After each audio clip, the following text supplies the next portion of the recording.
ಚುನಾವಣೆಯಲ್ಲಿ ಬಿಜೆಪಿ ಮೈತ್ರಿಕೂಟಕ್ಕೆ ಭರ್ಜರಿ ಗೆಲುವಾಗಿದ್ದು, ಜಿಬಿಎ ಚುನಾವಣೆಯಲ್ಲಿ ಮೈತ್ರಿಗೆ ಜೆಡಿಎಸ್ ನಾಯಕರು ಒಲವು ತೋರಿಸ್ತಾ ಇದ್ದಾರೆ.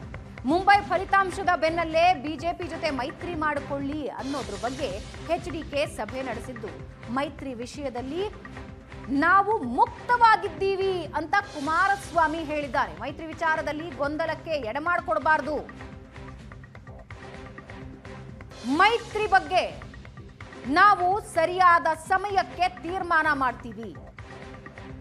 ಮೈತ್ರಿ ಬಗ್ಗೆ ಯಾವ ನಾಯಕರು ಬಹಿರಂಗವಾಗಿ ಮಾತಾಡೋ ಹಾಗಿಲ್ಲ. ನಮ್ಮ ಮೈತ್ರಿ ಉತ್ತಮವಾಗಿದೆ, ಇದಕ್ಕೆ ಮುಂಬೈ ಚುನಾವಣೆನೇ ಸಾಕ್ಷಿ. ಜಿಬಿಎ ಚುನಾವಣೆಯಲ್ಲಿ ಗೆಲುವು ಮಾನದಂಡವಾಗಿಟ್ಕೊಂಡು ಕೆಲಸ ಮಾಡಿ. ನೀವು ಕೆಲಸ ಮಾಡಿ, ಟಿಕೆಟ್ ಬಗ್ಗೆ ನಾವು ನಿರ್ಧಾರ ಮಾಡ್ತೀವಿ. ಎಲ್ಲಿ ಗೆಲ್ಲೋ ಅವಕಾಶ ಇದೆಯೋ ಅಲ್ಲಿಗೆ ಜಾಸ್ತಿ ಫೋಕಸ್ ಮಾಡಿ. ಸಭೆಯಲ್ಲಿ ಜೆಡಿಎಸ್ ನಾಯಕರಿಗೆ ಕಿವಿ ಮಾತು ಹೇಳಿದ್ದಾರೆ ಎಚ್ಡಿಕೆ. ಇಲ್ಲ, ಅದರ ಬಗ್ಗೆ ನಮ್ಮ ಪಕ್ಷವು ಸಿದ್ಧತೆ ಏನು ಮಾಡಬೇಕು. ಅದು ಜಿಬಿಎ ಚುನಾವಣೆ ಅಷ್ಟೇ ಅಲ್ಲ, ಜಿಲ್ಲಾ ಪಂಚಾಯತಿ ತಾಲೂಕ್ ಪಂಚಾಯತಿ ಚುನಾವಣೆಗಳು ಪಕ್ಷದ ಸಿದ್ಧತೆ ಏನಾಗಬೇಕು ಅದೆಲ್ಲದಕ್ಕೂ ನಾವು ಈಗಾಗಲೇ ತಯಾರಿ ಮಾಡ್ತಾ ಇದ್ದೀವಿ. ನಿಮಿಷ ನಮ್ಮಲ್ಲಿ ಮುಕ್ತವಾದಂಥ ತೀರ್ಮಾನ ಇಟ್ಕೊಂಡಿದ್ದೇವೆ. ನಮ್ಮಿಂದ ಯಾವುದೇ ರೀತಿಯಲ್ಲಿ ಮೈತ್ರಿಯ ವಿಷಯದಲ್ಲಿ ಗೊಂದಲಕ್ಕೆ ಎಡೆ ಮಾಡಿಕೊಡಬಾರದು ಅನ್ನೋದು ನಮ್ಮ ಅಭಿಪ್ರಾಯ ಇದೆ. ಮುಂದಿನ ದಿನಗಳು ಯಾವ್ಯಾವ ಥರ ಒಂದು ರಾಜಕೀಯದ ಬೆಳವಣಿಗೆ, ಸ್ಥಳೀಯ ಸಂಸ್ಥೆಗಳ ಬಗ್ಗೆ ಸ್ಥಳೀಯವಾಗಿ ನಮ್ಮ ಬಿಜೆಪಿ ನಾಯಕರುಗಳ ತೀರ್ಮಾನಗಳೇನಿದೆ ಇದೆಲ್ಲವನ್ನ ನೋಡ್ಕೊಂಡು ತೀರ್ಮಾನ ಮಾಡಬೇಕಲ್ಲ. ಇಲ್ಲಿ ನಮಗೊಬ್ಬ ಉದ್ದೇಶ, ನಮಗಿರ್ತಕ್ಕಂಥ ನನ್ನ ಉದ್ದೇಶ, ನಮ್ಮ ಪಕ್ಷದ ಉದ್ದೇಶ ಕಾಂಗ್ರೆಸ್ನ ದುರಾಡಳಿತ ಈ ರಾಜ್ಯದಿಂದ ಹೋಗಬೇಕು. ಅದಕ್ಕೆ ನಾವು ತಯಾರಾಗಿದ್ದೇವೆ. ಆ ವಿಷಯದಲ್ಲಿ ಎಲ್ಲ ರೀತಿ ಮುಕ್ತವಾದಂಥ ಅವಕಾಶ ಇಟ್ಕೊಂಡಿದ್ದೇವೆ.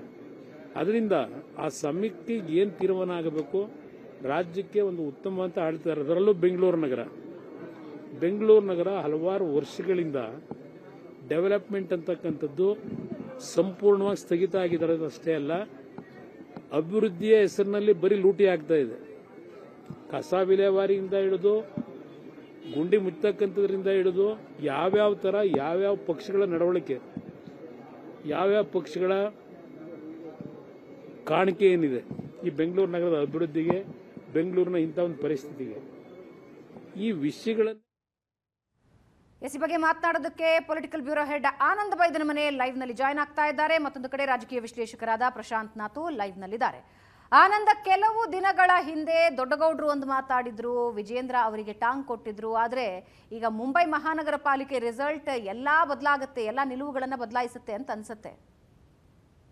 ಭಾವನಾ, ಇತ್ತೀಚೆಗಷ್ಟೇ ಮಾಜಿ ಪ್ರಧಾನಿ ದೇವೇಗೌಡರು ಸ್ಥಳೀಯ ಸಂಸ್ಥೆಗಳ ಚುನಾವಣೆಗೆ ಸಂಬಂಧಪಟ್ಟ ಹಾಗೆ ತಮ್ಮ ಅಭಿಪ್ರಾಯಗಳನ್ನು ವ್ಯಕ್ತಪಡಿಸಿದರು. ಅಂದರೆ ಅವರು ಆ ಒಂದು ಅಭಿಪ್ರಾಯದಲ್ಲಿ ಬಹಳ ಮುಕ್ತವಾಗಿ ಹೇಳಿರ್ತಕ್ಕಂಥದ್ದು, ಲೋಕಸಭೆ, ವಿಧಾನಸಭೆ, ವಿಧಾನ ಪರಿಷತ್ಗಷ್ಟೇ ನಮ್ಮ ಮೈತ್ರಿಗಳು ಇರತಕ್ಕಂಥದ್ದು, ಬದಲಾಗಿ ಕೆಳ ಹಂತದ ಚುನಾವಣೆಗಳಲ್ಲಿ ಇರೋದಿಲ್ಲ. ಬದಲಾಗಿ ಕಾರ್ಯಕರ್ತರ ಅಭಿಪ್ರಾಯಕ್ಕೆ ಪೂರಕವಾಗಿ ಸ್ಥಳೀಯ ಸಂಸ್ಥೆಗಳಲ್ಲಿ ಪ್ರತ್ಯೇಕವಾಗಿ ಸ್ಪರ್ಧೆ ಮಾಡ್ತಿರತಕ್ಕಂಥ ಮಾತನ್ನು ದೇವೇಗೌಡರು ಹೇಳಿದರು. ಆದರೆ ಅದು ಹೊರಗಡೆ, ಅಂದರೆ ಮೈತ್ರಿ ಪಕ್ಷದ ಹೊರಗಡೆ ಬೇರೆ ಬೇರೆ ರೀತಿಯಾಗಿರ್ತಕ್ಕಂಥ ವ್ಯಾಖ್ಯಾನ ಕಾರಣವಾಗಿತ್ತು. ಅಂತಿಮವಾಗಿ ಬ್ಯಾಲೆನ್ಸ್ ಮಾಡುವಂಥ ಪ್ರಯತ್ನವನ್ನು ನಿಖಿಲ್ ಕುಮಾರಸ್ವಾಮಿ ಕೂಡ ಮಾಡಿದರು. ಅಂದರೆ ಸ್ಥಳೀಯ ಮಟ್ಟದಲ್ಲಿ ನಾವು ಪ್ರತ್ಯೇಕವಾಗಿ ಸ್ಪರ್ಧೆ ಮಾಡಬೇಕು ಅಥವಾ ಅನ್ನೋದ್ರ ಬಗ್ಗೆನೇ ಹೈಕಮಾಂಡ್, ಅಂದರೆ ನಮ್ಮ ಬಿಜೆಪಿ ಮತ್ತು JDSನ ಹೈಕಮಾಂಡ್ ಒಂದು ಸ್ಪಷ್ಟವಾದ ನಿರ್ಧಾರ ತೆಗೆದುಕೊಳ್ಳುತ್ತೆ. ಇನ್ನೂ ಕೂಡ ಅಂತಿಮ ಆಗಿಲ್ಲ ಅಂತಕ್ಕಂಥ ಹೇಳಿಕೆ ನೀಡುವುದರ ಮೂಲಕ ಒಂದು ಬ್ಯಾಲೆನ್ಸ್ ಮಾಡುವಂಥ ಪ್ರಯತ್ನವನ್ನು ಕೂಡ ಅವರು ಮಾಡಿದರು. ಆದರೆ ಈಗ ನೆರೆಯ ಮುಂಬೈನಲ್ಲಿ ಆಗಿರ್ತಕ್ಕಂಥ ಏನು ಮಹಾನಗರ ಪಾಲಿಕೆಯ ಫಲಿತಾಂಶ ಇದೆ, ಇದು ಸಹಜವಾಗಿ ಮೈತ್ರಿಕೂಟದಲ್ಲಿ ಎಲ್ಲೋ ಒಂದು ಕಡೆ ಒಂದು ಉತ್ತಮವಾಗಿರ್ತಕ್ಕಂಥ ಒಂದು ಸಂದೇಶವನ್ನು ರವಾನೆ ಮಾಡಿದೆ. ಒಂದು ಪಾಸಿಟಿವ್ ಸಂದೇಶ ರವಾನೆ ಮಾಡಿರ್ತಕ್ಕಂಥ ಹಿನ್ನೆಲೆಯಲ್ಲಿ ಮೈತ್ರಿ ಮಾಡಿಕೊಂಡು ನಾವು ಸ್ಪರ್ಧೆ ಮಾಡ್ತಕ್ಕಂಥ ಸೂಕ್ತ ಅನ್ನುವಂಥ ರೀತಿಯ ಅಭಿಪ್ರಾಯಗಳು ಕೂಡ ಕೇಳಿ ಬರ್ತಾ ಇದೆ. ಇವತ್ತು ದೇವೇಗೌಡರು ಮತ್ತು ಕುಮಾರಸ್ವಾಮಿ ನೇತೃತ್ವದಲ್ಲಿ ನಡೆದಂಥ ಹಿರಿಯ ನಾಯಕರ ಸಭೆಯಲ್ಲಿ ಬಹಳ ಮುಖ್ಯವಾಗಿ ಮೈತ್ರಿಯ ಬಗ್ಗೆ ಹಲವಾರು ಅಭಿಪ್ರಾಯಗಳನ್ನು ವ್ಯಕ್ತಪಡಿಸಿರ್ತಕ್ಕಂಥ ಹಿನ್ನೆಲೆಯಲ್ಲಿ ಮೈತ್ರಿ ಕಂಟಿನ್ಯೂ ಮಾಡಬೇಕು, ಸ್ಥಳೀಯ ಮಟ್ಟದಲ್ಲೂ ಕೂಡ ಮೈತ್ರಿ ಇರಲಿ ಅಂತಕ್ಕಂಥ ಅಭಿಪ್ರಾಯ ಕಂಟಿನ್ಯೂ ಮಾಡಿರ್ತಕ್ಕಂಥ ಹಿನ್ನೆಲೆಯಲ್ಲಿ ಸಹಜವಾಗಿ ಅದನ್ನು ಮುಂದುವರಿಸಿಕೊಂಡು ಹೋಗೋದ್ರ ಬಗ್ಗೆ ಪಕ್ಷದ ಒಳಗಡೆ ಒಂದು ಒಲವು ವ್ಯಕ್ತವಾಗ್ತಾ ಇದೆ. ಆ ಕಾರಣಕ್ಕಾಗಿ ಕುಮಾರಸ್ವಾಮಿಗಳು ಇವತ್ತು ಸಭೆಯ ಬಳಿಕ ಪ್ರತಿಕ್ರಿಯೆ ನೀಡಿರ್ತಕ್ಕಂಥದ್ದು, ನಾವು ಎಲ್ಲದಲ್ಲೂ ಕೂಡ ಮುಕ್ತವಾಗಿದ್ದೇವೆ, ಕೂತು ಚರ್ಚೆ ಮಾಡ್ತೇವೆ ಅಂತಕ್ಕಂಥ ಮಾತನ್ನು ಹೇಳುವುದರ ಮೂಲಕ ಮಹಾನಗರದಲ್ಲಿ, ಬೆಂಗಳೂರು ಮಹಾನಗರದಲ್ಲಿ ಅಭಿವೃದ್ಧಿಯ ಮಾನದಂಡವನ್ನು ಮುಂದಿಟ್ಟುಕೊಂಡು ಚುನಾವಣೆ ಎದುರಿಸಬೇಕಾಗತ್ತೆ. ಮುಕ್ತವಾಗಿ ಎರಡೂ ಪಕ್ಷಗಳು ಕೂಡ ಜಂಟಿಯಾಗಿ ಕುಳಿತು ಚರ್ಚೆ ಮಾಡಿ ಅಂತಿಮ ನಿರ್ಧಾರದೊಂದಿಗೆ ಎಲ್ಲರೂ ಕೂಡ ಒಗ್ಗಟ್ಟಾಗಿ ಹೋದಿದ್ದಾರೆ. ನಿಶ್ಚಯವಾಗಿಯೂ ಕೂಡ ಮುಂಬೈ ಮಹಾನಗರದಲ್ಲಿ ಹೇಗೆ ಬಿಜೆಪಿಗೆ ಮೈತ್ರಿಕೂಟಕ್ಕೆ ಉತ್ತಮವಾಗಿರ್ತಕ್ಕಂಥ ಬೆಂಬಲ ಸಿಕ್ಕಿದೆಯೋ ಅದೇ ರೀತಿಯಾಗಿರ್ತಕ್ಕಂಥ ಬೆಂಬಲವೂ ಕೂಡ ಸಿಗುತ್ತೆ ಅಂತಕ್ಕಂಥ ವಿಶ್ವಾಸ ಕುಮಾರಸ್ವಾಮಿಯಲ್ಲಿದೆ. ಆ ಕಾರಣಕ್ಕಾಗಿ ಅವರು ಇವತ್ತು ಮೈತ್ರಿಯನ್ನು ಮುಂದುವರ್ಸ್ಕೊಂಡು ಹೋಗೋದ್ರ ಬಗ್ಗೆ ಚರ್ಚೆಯನ್ನು ಕೂಡ ಮಾಡಿದ್ದಾರೆ ಅಂತ ಒಂದು ಪ್ರಸ್ತಾಪವನ್ನು ಕೂಡ ಕಂಟಿನ್ಯೂ ಮಾಡಿದ್ದಾರೆ. ಯಾಕೆಂತಂದರೆ JDSಗೆ ಬೆಂಗಳೂರು ನಗರದ ಒಳಗಡೆ ಅಷ್ಟು ಸಂಘಟನಾತ್ಮಕವಾಗಿರ್ತಕ್ಕಂಥ ಬಲ ಇಲ್ಲದಿದ್ರೂ ಕೂಡ ಬೆಂಗಳೂರು ಅಂದರೆ ಈಗ GBAಗೆ ಸೇರಿಕೊಂಡಿರ್ತಕ್ಕಂಥ ಆ ಬೆಂಗಳೂರಿನ ಹೊರವಲಯದ ಪ್ರದೇಶಗಳಲ್ಲಿ ಮುಖ್ಯವಾಗಿ ಯಶವಂತಪುರ ಇರ್ಬೋದು, ದಾಸರಳ್ಳಿ, ನೆಲಮಂಗಲದ ಬಾರ್ಡರ್ಗಳಿರ್ಬೋದು, ಹೊಸಕೋಟೆ ಬಾರ್ಡ್ರಲ್ಲಿ ಅವರಿಗೆ ದೊಡ್ಡದಾಗಿರ್ತಕ್ಕಂಥ ಒಂದು ನೆಲೆ ಇದೆ. ಅಂದರೆ ಬೆಂಗಳೂರು ಸೌತ್ ಜಿಲ್ಲೆಯನ್ನು ಒಳಗೊಂಡಿರ್ತಕ್ಕಂಥ ಭಾಗಗಳನ್ನು ಒಳಗೊಂಡಂತೆ JDSಗೆ ತಂದೆ ಆಗಿರ್ತಕ್ಕಂಥ ಪ್ರಾಬಲ್ಯ ಇದೆ. ಆ ಕಾರಣಕ್ಕಾಗಿ BJP ಮತ್ತು JDS ಮೈತ್ರಿ ಮಾಡ್ಕೊಂಡು ಹೋದರೆ ನಿಶ್ಚಯವಾಗಿಯೂ ಕೂಡ 369 ವಾರ್ಡ್ಗಳನ್ನು ಹೊಂದಿರತಕ್ಕಂಥ GBAದಲ್ಲಿ ತಾವು ಅಧಿಕಾರ ಹಿಡಿಬಹುದು ಅಂತಕ್ಕಂಥದ್ದು ಕುಮಾರಸ್ವಾಮಿ ಅವರ ಲೆಕ್ಕಾಚಾರ. ಮತ್ತು ಕುಮಾರಸ್ವಾಮಿ ಅಭಿಪ್ರಾಯಗಳಿಗೆ ಪೂರಕವಾಗಿ ಕೆಲ ನಾಯಕರು ಕೂಡ ಅದೇ ರೀತಿಯಾಗಿರ್ತಕ್ಕ ಅಭಿಪ್ರಾಯಗಳನ್ನು ವ್ಯಕ್ತಪಡಿಸಿದ್ದಾರೆ. ಹಾಗಾಗಿ ಈಗ ಮೈತ್ರಿಯನ್ನು ಸ್ಥಳೀಯ ಮಟ್ಟದಲ್ಲೂ ಕೂಡ ಕಂಟಿನ್ಯೂ ಮಾಡಿಕೊಂಡು ಹೋಗಬೇಕು ಅಂತಕ್ಕಂಥ ನಿಟ್ಟಲ್ಲಿ ಮುಂಬೈ ಮಹಾನಗರ ಪಾಲಿಕೆಯಲ್ಲಿ ಬಂದಿರತಕ್ಕಂಥ ಫಲಿತಾಂಶದ ಆಧಾರದ ಮೇಲೆ JDS ನಾಯಕರು ಕೂಡ ಚರ್ಚೆಯನ್ನು ಶುರು ಮಾಡಿದ್ದಾರೆ.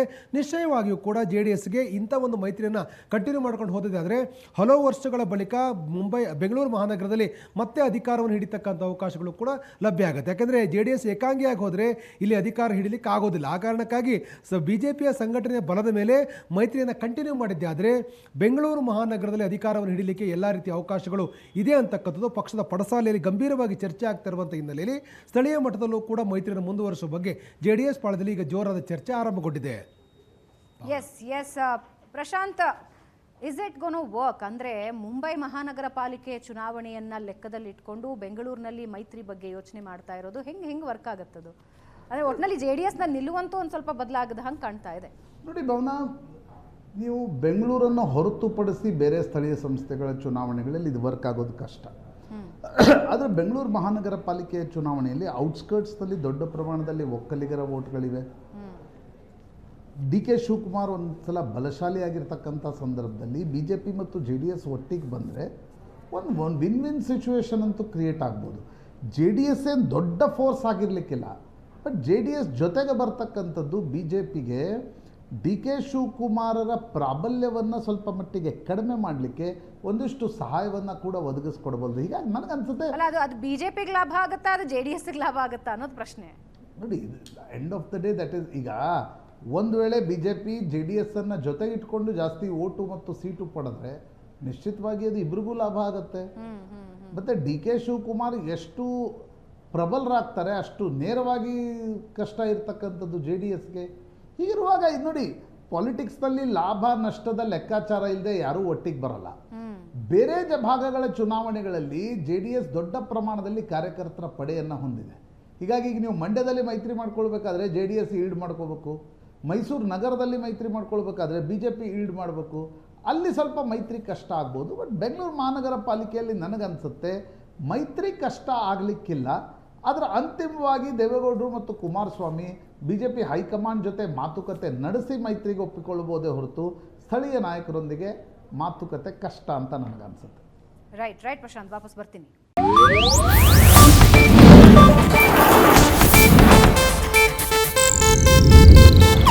ಇದು ಏಷ್ಯಾನೆಟ್ ನ್ಯೂಸ್ ನೆಟ್ವರ್ಕ್ ಪ್ರಸ್ತುತಿ.